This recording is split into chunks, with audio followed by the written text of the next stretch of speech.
Good morning, Sadhguru. Thank you for taking time to talk to me. You were just telling me just now your travel schedule, which is kind of hectic. So I'm glad to have a moment to sit down with you today. The people listening are people all over the world who are interested in the fashion industry. The people watching might also not know everything about you, but I never intended, but people are thinking I just design my own clothes and now people are saying it's a big fashion statement. So It could be. I mean, it is beautiful. Just by natural choice. But I wanted to start the conversation by, for those people who aren't familiar with you and your work and your story, if you could just introduce us a little bit to who you are and how you've ended up becoming the person you are, and what is it that drives you? Oh, I'm not driven by anything. Okay. I'm self-driven, not driven by anything. Not used to talking about myself because I never thought there's nothing much to say. But people who want to understand what you do, like how do you explain it to someone? Well, there are many areas of work.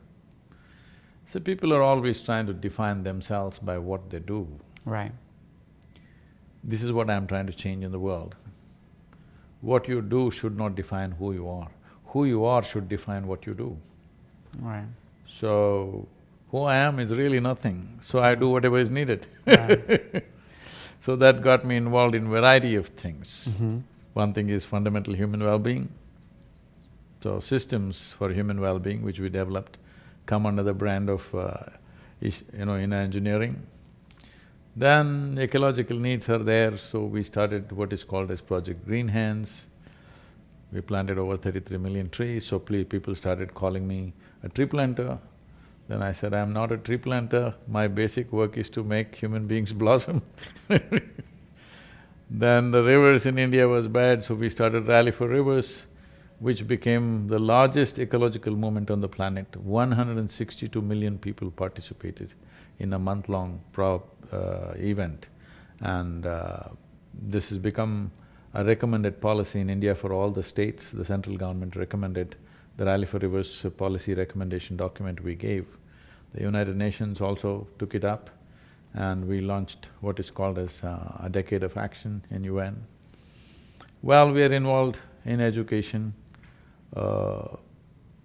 It's not that I'm interested in all these things, I'm just interested in life. Wherever I see things are not functioning well, inevitably I get involved. So education, health, nourishment, ecology and now fashion, because the way we dress is destroying the world. Textile has become the third largest polluter on the planet. Right. So one important thing that needs to happen is to shift back to natural fiber as much as possible in the coming few decades. Right. If we don't do that, because everybody's shooting the plastic bag which is visible, the lowly plastic bag is… yes, it needs to be handled, but it is not the main thing, it's just visible and flying all over the place. But textile or polyfiber is one of the biggest polluters when it comes to plastic pollution, it's the largest one actually. Mm-hmm. But it goes unaddressed because it is all microfiber. It's in your body, it's in the food that we eat, it's in the water that we drink, it's everywhere. So shifting back to natural fiber as much as possible is an important thing, and this is also… this will also handle variety of other aspects for nations which grow natural fiber and have the capacity and the talent to produce yarn and then to weave it in many different ways, which is a skill that human beings developed for over thousands of years. It took millennia to develop these skills, but we're just killing it just in 1 or 2 generations, simply because we got machine-made cloth and we got synthetic fiber. So, overall well-being of the human being involves clothing also, so here I am. Right. And it's New York Fashion Week. It might not be evident from where we are right now, but what is your goal with the event that you're holding this week in New York with all of these designers? We have brought in about 120 distinct weaves from India. So we want to expose this material to the designers here and to those who consume fashion products. The important thing is to move them towards natural fiber, that is a basic element, both for health and ecological purposes. There's substantial studies which show that wearing synthetic fiber causes immense damage to the system and could be the source of various diseases that we are suffering, unexplained levels of cancer, many things. Some people say it is still not very well established, but definitely it has impact. They're saying almost there is not a single American citizen who doesn't have a certain amount of plastic in their bodies. This may be so everywhere, probably only Americans have been studied, they've been put under the microscope. They say on an average 28 grams of plastic could be in a American citizen's body, both from food consumption and textiles that they use. Especially for children, the level of skin allergies and other things you're finding is mainly because of the type of clothing they're using. And once you use synthetic clothing, it is very flammable. So to make it not so flammable, they're using other kinds of chemicals which are carcinogenic, there's no question about that. So these things need to be reversed now, because as it is estimated we are, on an average, every human being on the planet has 5 times more clothing than what our grandparents had. That number even sounds low to me. That's among your clients. Yeah, I mean, when I see people's closets on now, an average, yeah. I'm saying. Yeah. But by 2025, they said that's going to double, that means we'll have 10 times more. So when this kind of phenomenal increase in textile consumption is on the threshold, I think it's very important we bring back natural fiber. Okay. So these 4 designers that you're working with this week, they all come from different disciplines in fashion. There's, Sabyasachi from India, and then there's Norma Kamali and Mara Hoffman and others from here. What is your expectation with how these textiles from India will be used here in a different context? The big names in America have to take up natural fiber as a cause. And it is both ecologically and health-wise, it's going to be a big step for American people, especially those who can afford, no matter what is the cost they're buying. So, for those who can afford, my intent is to push it in such a way that the designers themselves push it in such a way that right now the Wills, the Wills lifestyle clothing in India went 100% natural. Yesterday or day before, there was a full-page ad in Times of India, and I congratulated them and they responded. So major companies are going, Raymond's in India is going mostly natural these days. So in America, it needs to happen, because what happens in America naturally cascades into the rest of the world. For whatever reasons, America has become or attained to a certain kind of leadership. Though fashion is supposed to be centered in Paris, what happens in America, everybody does. Everybody is tearing their pants these days because it happened in America. So I feel American designers are very important in this process, that we recommend at least 50% of the well-to-do should turn to natural fiber. This will also create a market. As I said, there are 136 distinct weaves in India. These must survive, means there must be a market also. This is not about whether it's Indian or not Indian, that's not the point. These are skills which evolved over millennia. We're just killing them just like that, not understanding what is involved in making these things. Yeah, I mean, speaking of the Indian textile industry, there's been a lot of threats to the survival of textile crafts and the tradition of creating these textiles, which many of them have been passed down from generation to generation. Can you educate us a little bit on what's the history of textiles in India, why they're so important, why they're integral to the culture of India and expression of the creative side of people. See, if you look back a few thousand years ago, nobody on the planet dressed like Indians with the finest possible cloth. When clothing in rest of the world was very gross and coarse kind of clothing, in India we produced the finest kind of clothing. Well, I'm talking about looking at because in India we don't record history by factual facts and accounts and numbers and things like that. But if you look at the stories, if you go back to a story like Mahabharata, almost 6,000 years ago, they're talking about pitambar, a silk cloth which is very fine and which has certain, in terms of its color and its vibrance, it's of a certain kind. 6,000 years ago, they were wearing those kind of clothes. So if you go back into the Indian folk history, you will see enormous talk about what kind of clothing. Well, we know 300 years ago, we were the largest textile exporting country in the world. 85% of the world's exports in textiles was India. Between 1800 and 1860, systematically, Her Majesty's, works systematically destroyed textile industry. Well, this is not to create bitterness, but this is a fact of history, that somebody took advantage of it and they developed their industry and they destroyed another nation's industry. And because of this, people went into farming to survive, because it is believed that there's no records of how many Indians die usually. Between 1800 and 1860, it is believed about 1.5 to 1.7 million textile weavers died out of starvation and lack of… because textile export dropped by 98% in 60 years. Wow. And its value dropped by 6,300% in 60 years' time.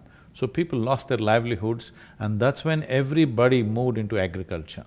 When the British left in 1947, over 90% of Indians were in agriculture. Not all of them are farmers, most of them were weavers and related industry who all went into farming just to survive, to scratch the earth and have something to eat. Subsistence farming became a big part of Indian survival. It is only now they're again moving out into various other activities. And even today, in the last 10 years, over 300,000 farmers have committed suicide because they're all growing only food from their old practice of growing food for their own survival. Our intent is at least 30% of the farmers or farmland should go into natural fiber. Back into textiles. Yes, because they're only growing perishable items and there is no market system where perishable items will be preserved and he will get the right kind of price. If he has a bad crop, he has a bad crop and he dies out of that. If he has a good crop, the prices will crash in the market and he'll die out of that. This is the way the economy is going all the time. Sure. So shifting a percentage of land into natural fiber will be a big step in that direction. Even today, over 4 million families are involved in textiles. Out of these 136 weaves that I'm talking about, nearly 67 of them are almost extinct. Yes. Just one family, one old man keeping it alive. His children have already become software engineers they are somewhere else in the world. Yeah. And just this one more person dies in the next 10–15 years' time, that form of weaving will just die. How distinct it is means, there is a place, this is… because you're a fashion person, you must visit these places, they're unique. There's a place called Gulled Gudda, that means in meaning, it's a Kannada word, it means that a hill that ran away. A hill that ran away. Yes, because way back, we don't know when, what dates, a whole village lived on the hill. For some reason, maybe they ran out of water, I don't know what happened, they all moved to the plains. So in that one village, they have a distinct way of making only blouse pieces, the Indian sari blouse. Of course. They make only that particular thing, it is made only in that particular village in the entire country. Wow. It is… that blouse piece only they make, they can't make it any longer, they are trained only to do that. And that has a market in a certain sort of people. But all these things are disappearing because no designer to tell them, okay, you can make some other kind of… the same weave, you can make it into a dress material or you can make it into something else, because the number of people wearing saris has dropped dramatically in the last 10 years. It's almost disappearing, except in southern India, in the north you hardly see anybody in saris. So, the market is disappearing and naturally the talent will disappear. These are things that we must be proud of, because how many ways human beings learn to do things with their hands is incredible. Right. So what will it take, Sadhguru, to get, this 30% target that you've set, to shift people back into the natural creation? A live market, a demanding live market. Okay, tell me more about that. So that's why we're in America, because on an average, an American person dumps about 28 kilograms of clothing every year. In India, the average is about 1.5 kilograms of clothing is dumped. In America, it's 28 kilograms per person is dumped into the dump. So the highest consumption of clothing is happening here. This is where the real market is. And above all, this is kind of a showroom market. What happens here will naturally happen in the rest of the world. In that context, creating a market in America is very important for natural fiber. That message is one important thing that we could do Yeah. from people like you is, we must promote this, at least in school uniforms. Children must wear only natural fiber.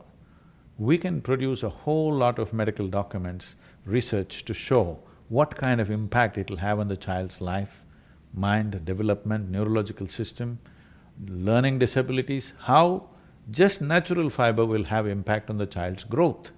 So this… we are looking at how to, collate all the medical information that is there and present to the private schools to start with, or go to the state schools and see if one state can go. Right now, Kerala in India has gone for all government school uniforms are cotton.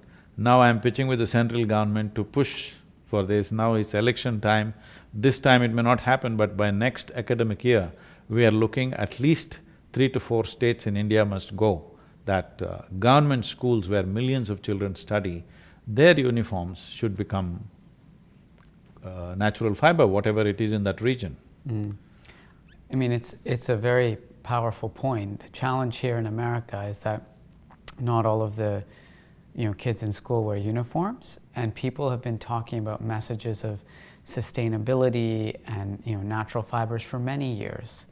And there still seems to be some blockers getting in the way of getting that to register in the minds of the people when they make a purchasing decision. Schools can make this decision because every human being may not make that decision. If a school makes a decision, children must all come with natural fiber, whatever they choose, cotton, silk, linen, whatever they want, jute or whatever. Right.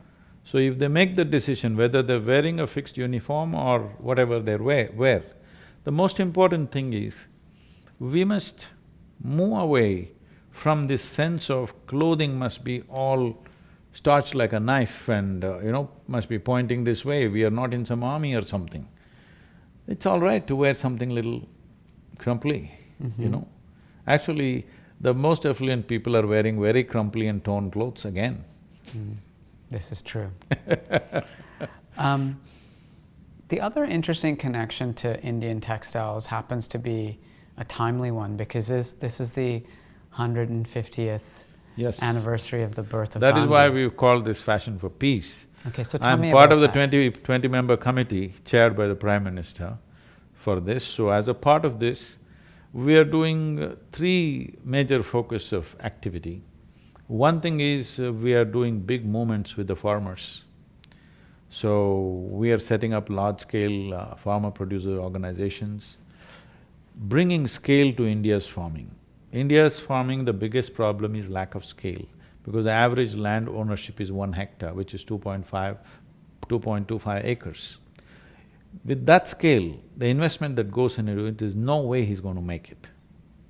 So the important thing is integration, not of land, but of input in terms of irrigation and marketing.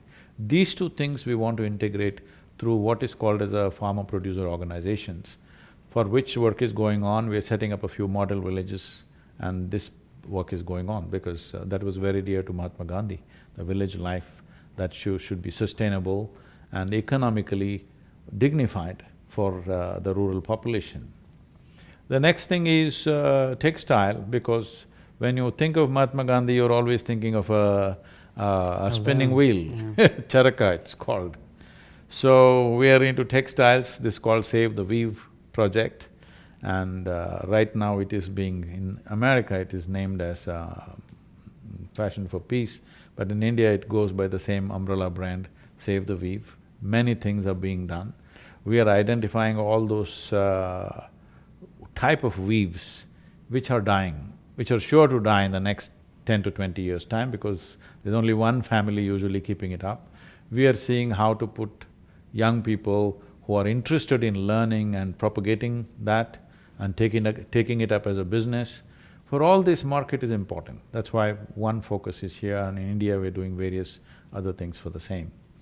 The third thing is, there is no culture of peace in the world, in the sense, whenever there is a war or conflict, we have conflict resolutions, but we have not focused on developing a culture of peace. There are communities in the world who have developed a culture of peace among themselves, that they have found ways… See, in every transaction there could be conflict. This is the nature of human transactions. But if you evolve a culture of peace within yourself, in your community, in your nation, among nations, then there is a way of resolving these problems and these potential conflicts in a peaceful manner. So, we are looking at conversations with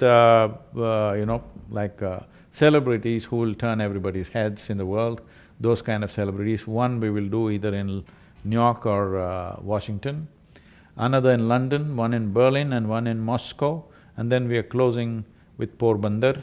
We are establishing a… That's where Gandhi was born, Porbandar. Yeah. We wanted to put this in Porbandar, but now they asked us to move to Ahmedabad. So Ahmedabad, where Sabarmati ashram is, where Mahatma Gandhi's ashram is, if you… overlooking that, if you look from there, down below is the riverfront of Sabarmati river. So at that place where from the ashram you can see it, every day there are thousands of visitors to Mahatma Gandhi's ashram, they can see a 12-foot tall bust put on a 4-foot high platform designed in a certain way. As you know, we built this Adiyogi statue in a unique way. So this is being already made in our center. So we will do that on 2nd of October, which is Mahatma Gandhi's birth anniversary. I wanted to conclude the conversation. I would be remiss if I didn't ask you a bit of advice, because there's millions of people around the world who seek your counsel on navigating life and the vicissitudes of life, as some people call them. Earlier I was talking to you about what once one person called or told me or described to me as an epidemic of stress in the world. In our industry, in the fashion industry, but as you pointed out, in every industry everywhere, people are stressed. Where do you think this epidemic of stress comes from, and how can people eradicate stress? So stress is not because of a situation in which we exist. Stress is because of a situation that we do not know how to manage our body, our mind, our emotions and our energies. Essentially because you have a very complex machine here. If you want to look at human mechanism, it is the most sophisticated machine on the planet. Though everybody is too enamored with their iPads and iPhones and whatever other phones they're using, they're calling them smartphones. You call somebody smart only when you find them smarter than you, isn't it? Hello? Isn't that the normal? I can see You that. say, oh, this is a very smart guy. Why? Because you found him smarter than you. Okay. So the phone has become smarter than you in some way, because at least it seems to know what it is doing. Most human beings don't know what the hell to do with themselves because they're going at a very sophisticated machine without even reading the user's manual, to put it simply. They haven't paid attention to how this one works. Simply they want to conquer the world. They are a mess, but they want to conquer the world. See, when you yourself are an issue, how will you handle any issue, tell me? If fashion is stressful, well, politics must be horrible. Running an automobile industry must be worse. Spirituality must be terrible because all the time you're meeting these people. Right. The problem is only you don't know how to manage yourself, isn't it? So this inability to manage yourself has come because we want to manage everything except ourselves. Before you touch something, you must be in a good condition, isn't it? If you're really interested, before I touch you, I must be clean, isn't it? Yeah. People, if they're handling their little infants or something, they wash their hands clean and everything and handle. Why? Because they understand, what I love, before I touch it, this must be clean. So before you touch the world, this must be clean. Now when you are in a stressful condition, you are saying, because of a certain industry or a job or whatever. Somebody comes to me, he's heading a multinational company, a global leader. He's in a terrible condition. He comes and says, Sadhguru, I can't take this anymore, the kind of pressure they're putting on me, it's just killing me. I look at him and say, may you be fired. He says, Sadhguru, what are you doing? I said, hey, you're suffering your job so much. If you get fired, at least you can walk the beach. Yeah. And I'm sure somebody else is ready to take this damn job. I'm sure 100 people are waiting to take your job. A lot of people would kill to have his job, I know. But you're suffering it so much. Why for you? Either you fix yourself or you get out of that place, isn't it? Tell me, what is it that is not stressful for human beings? If they're poor, they suffer they're stressed about their poverty. If they become rich, they're stressed about the taxes. They're not educated, they're stressed. Ask the children to go to school, how much stress? Not married, they're stressed, get them married. Also stressed. So, if you're out of your business, if you're out of your family, if you're out of all activity, will you live joyfully and fantastic? No, if you're alone, you'll be stressed to the core, isn't it? So the problem is not with your activity. The problem is the fundamental mechanism has not even been something so complex, no attention has been paid. So entire process of inner engineering is just this, that you understand how this mechanism works. Once you know how it works, you know how to deal with it. Your body, your mind. See, people are 50, 60 years of age, they've still not figured how to handle their thought and emotion. When are they going to do it? Do they have a millennial lifespan? I don't know. By the time you're 15, 16, at least you should have figured it out. But at 60, you still don't know how to handle your thought and emotion. When will you figure it? Right. You know, you once said, life around you will never happen the way you want it, and it should not. What did you mean by that? Because if everything happens your way, where do I go? I'm glad it's not happening your way. Right. Little bit your way, little bit my way, little bit somebody else's way. This is how the world should happen.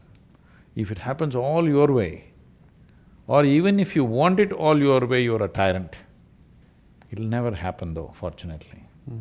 Even for the worst tyrants, it did not happen, isn't it? Right. Fortunately. Fortunately. Well, thank you very much for taking time to chat with me. That was very illuminating. There was a lot to learn about, you know, the textile industry and sustainability, and also a bit of advice to help manage ourselves. You must develop the market for natural fibers. This is not just about fashion. this is going to make millions of people's lives.